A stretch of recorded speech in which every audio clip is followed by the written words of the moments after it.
Alright guys, so here we go with Frozen. Now, to be honest with you, I did not see this movie in the theaters, and I didn't understand why this movie was getting so much hype and everything like that. And to be honest, I don't even know why I didn't see this movie in the theaters, because it's made by the same people who made Tangled and Wreck-It Ralph. I mean, Oh yeah, that's the reason. Herp derp, the snowman had a very derpy face. I don't know, every time I saw previews or the image art or anything for Frozen or whatever, I saw that snowman and I was like, no, just no. But either way, I'm finally gonna see it. I'm gonna see why this movie is getting so popular and why so many people like it.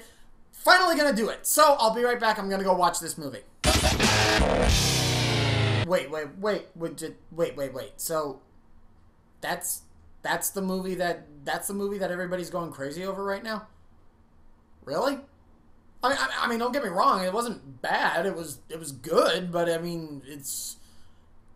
You know, let me just go ahead and start the review. Alright guys, so for this review, what I'm going to do is I'm going to split the review into two sections. The spoiler-free version for if anybody who hasn't seen the movie yet, you can go ahead and watch this part and everything like that.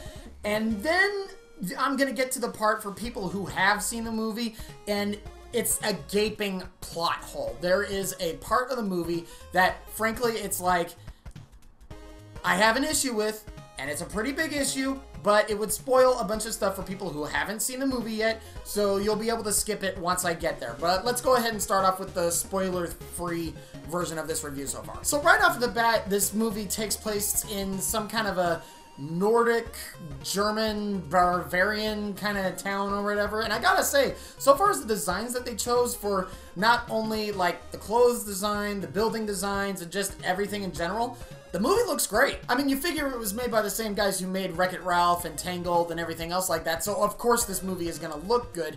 But even in the beginning, one of the things that I actually had a little bit of an issue is that at the beginning, Elsa, the girl who has the ice powers and stuff like that, she just has the ice powers. And they never explain how she got them. Now, I know this is a Disney movie, and obviously with a Disney movie and it being a musical and everything like that, you're gonna have a couple of songs, but I'm not even gonna lie, compared to some other Disney movies in the past or whatever, this movie had a lot of songs. I mean, a lot of songs. So let me put it into perspective for you, okay? Going back to Rapunzel, you had like 4 main songs, a 5th one that they did every now and again for the entire movie. In this movie, you have 4 songs in the first 25 minutes. And unfortunately, at least in my case or whatever, none of them were really that good. Except for the big one, Let It Go. And now that I finally have seen that song in the context of what was going on in the movie and everything like that, yeah, it makes sense. And it is the best song in the... It is the best song in the movie. And in my opinion, it wasn't just the songs that were weak, with the exception of Elsa, which the way that they did her character and her trying to conceal her powers and things along those lines, she was a pretty strong character, but everybody else, pretty much all the characters in the movie, with the exception of Elsa, were pretty weak, especially the villain. And the thing is that with this movie, there was already conflict going on with Elsa trying to gain control of her powers and everything like that. But then towards the final third of it or whatever, it's like, oh, a villain reveals himself and is trying to take over stuff. And I'm like, that didn't need to happen. We didn't need a villain in this movie. Ladies and gentlemen, we are now entering the plot hole section of the review. Click this annotation right now to skip it. Are we good? Okay. Why did the Troll King mess with Anna's memories? When I saw this movie and I saw the Troll King messing around with Anna's memories after Elsa accidentally almost killed her or whatever, I was thinking in my head that the reason why the Troll King messed up Anna's memories was because if Anna found out that Elsa had powers again, that would somehow undo the remedy that the Troll King did on Anna to begin with to heal her. But no. Anna ends up finding out that Elsa has powers later on in the movie anyway.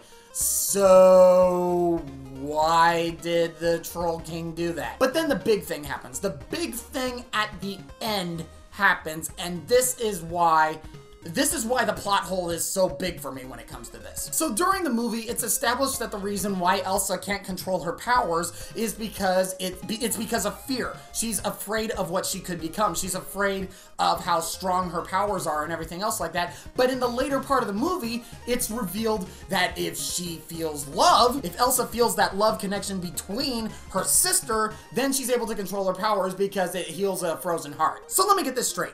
The reason why Elsa was not able to control her powers for the 20-some years that happened after the near-death experience was because she wasn't feeling any kind of love from any of her family members or anything like that. Well, if that's the case, that's a really good reason why you shouldn't have messed with Anna's memories, Troll King! Everything that happens in the movie is a result of the Troll King messing up Anna's memories. If the Troll King hadn't messed up Anna's memories, then Anna would have not only remembered that Elsa had powers, but remembered the near-death experience that she had when Elsa accidentally zapped her. Anna would have been there every step of the way.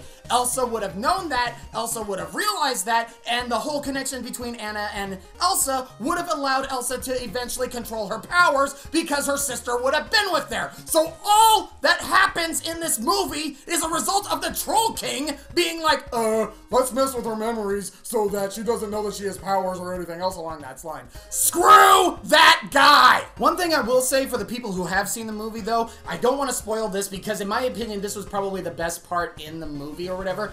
The twist that they do at the end, with like the final battle, the final climax and everything else like that, that was freaking fantastic. Alright, so let's go ahead and wrap this up. You know, I understand that I'm not the target audience when it comes to this movie. I understand that this movie was geared more towards kids or whatever. I still like Disney movies and everything, but in my opinion, you know, this movie has its place, but it's definitely not one of the best ones that Disney has made. This movie definitely has its strengths and it has its weaknesses. The animation that they have for Elsa and her ice powers are absolutely amazing.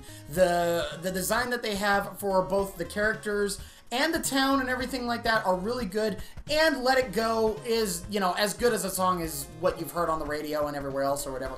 But the characters themselves are pretty weak. The story, I think the story was executed not as good as it could have been. It could have been epic, but it ended up just being a little too, for lack of a better word, cartoony. And the villain, and in my opinion also the romance, didn't need to happen. And you know, from quite a few people that I've heard and everything like that, this is like a lot of people's new favorite movie and everything like that. So apparently more people, you know, there's a good chunk of people who get this movie, apparently more than I do. But for my opinion, it's like, you know, it has its place. It's good. I'm glad I saw it. I'm glad I finally got to see what all the hullabaloo was about. Will I go out of my way to see it again? Probably not, but I mean, it has its place. So overall, 3 out of 5. Thanks for watching my review, guys. If you have a suggestion for a movie that you'd like to see me review, both either a classic movie or one that's in the theaters, let me know in the comment section. Give me a thumbs up, subscribe if you want to see more of this, and I'll see you guys in the next review.